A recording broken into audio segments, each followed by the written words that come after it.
kehidupan beragama itu, ketika masing-masing menjalankan agamanya, indah. Kehidupan saya pribadi, bahkan satu rumah yang dibagi sekat dua dengan yang berbeda agama, dan kehidupan tersebut indah sampai mereka pindah. Bahkan kami besar bersama. Allahu Akbar. Kehidupan beragama itu, ketika masing-masing menjalankan agamanya, indah. Oleh iman itu pun bukan tahu, tetapi semua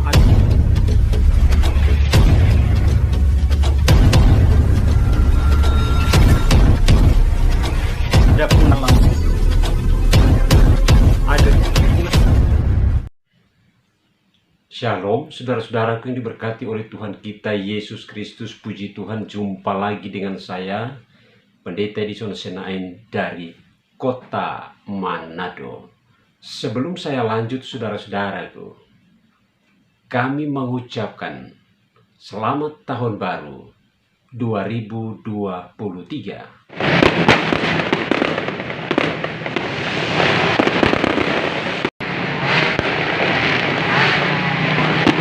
Dan kita percaya, kita imani bahwa tahun 2023 adalah tahun keberkatan bagi saudara dan saya, adalah tahun keberkatan bagi kita semua. Amin. Saudara-saudaraku, pada kesempatan ini saya akan membagikan kisah yang sangat menarik untuk kita saksikan dan kita simak bersama-sama. Ada satu kesaksian dari salah seorang pemuda Islam atau pemuda Muslim, saudara-saudaraku. Dan saya percaya kesaksian ini atau kisah ini dapat memberikan saudara dan saya inspirasi, ya, atau dapat mengedukasi kita semua di hal-hal yang lebih baik di tahun 2023, saudara-saudaraku. Karena tidak lagi menjadi rahasia antara dua agama, yaitu agama Islam dan agama Kristen. Sering terjadi hal-hal yang menurut saya tidak baik, saudara-saudaraku. Ruginya Bapak apa? Sama halnya dengan kita Muslim, Pak. Terkadang kita ada pengajian di rumah, kajian-kajian Islami di rumah. Mereka nggak mengganggu toh panjenengan sedoyo. Mereka apa teriak-teriak di jalan kan enggak? Ya, toleransi saling memahami, Pak, bukan mengurusi agama orang lain. Terima kasih. Setiap mau Natal, ya, kasihan umat Kristiani, saudara-saudara kita itu kasihan. Gak ada hak lu larang-larang orang beribadah. Kehidupan beragama itu, ketika masing-masing menjalankan agamanya, indah. Kehidupan saya pribadi, bahkan satu rumah yang dibagi sekat dua dengan yang berbeda agama, dan kehidupan tersebut indah sampai mereka pindah. Bahkan kami besar bersama. Tapi kami tahu batasan-batasan mana yang menjadi batasan kami untuk toleransi terhadap ajaran agama yang lain. Bahkan keluarga si Tompul tidak pernah sekalipun mengajak kepada saya untuk datang ke gereja. Tapi anak-anaknya, Rio, Roni, nganter saya ke masjid untuk belajar ngaji, merayakan hari ibadah di dalam rumah. Apa salahnya? Saya ingin membahas satu hal yang mungkin banyak orang tidak tahu, yaitu tentang kehidupan pribadi saya sendiri. Dan ini satu pengalaman yang menurut saya pribadi adalah pengalaman yang luar biasa. Karena apa? Saya dilahirkan dari keluarga yang memegang teguh, memegang kuat agama Islam dan menjalankan syariat Islam. Termasuk almarhumah ibu kandung saya pribadi, yang dengan mata kepala saya melihat dari kecil bahkan sampai beliau meninggal, bagaimana beliau ini tidak pernah meninggalkan sholat malam, yaitu sholat tahajud, kemudian dilanjutkan dengan membaca Al-Quran, bahkan terkadang sampai tertidur di sajadah untuk menunggu sholat subuh. Dan kehidupan kami pun diajarkan bagaimana cara hidupnya orang Islam, cara berdampingan kita dengan orang non-muslim. Dan ini adalah sesuatu yang sangat menarik bagi saya pribadi. Maka ketika mendengar satu pelarangan tentang hari raya ibadah umat agama lain, maka untuk saya ini cukup menggelikan. Karena bagaimana tidak, ketika kecil ada satu rombongan keluarga datang dari salah satu kota di Sumatera, saya tidak sebutkan kotanya. Mereka memiliki marga Sitompul. Mereka kebingungan waktu itu mencari rumah untuk tempat tinggal mereka, sementara ngontrak.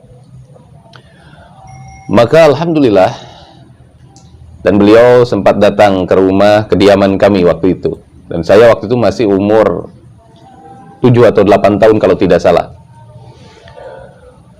Maka yang saya saksikan hari itu adalah luar biasa penyambutan dari almarhumah ibu kandung saya pribadi.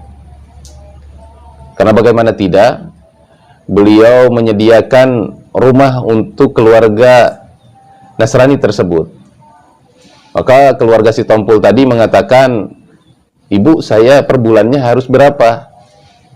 Ibu saya mengatakan, "Kalau kalian mau tinggal di sini, tinggal saja." Tapi keluarga Sitompul tadi bersikeras, "Tidak," katanya, "saya tidak ingin tinggal begitu saja.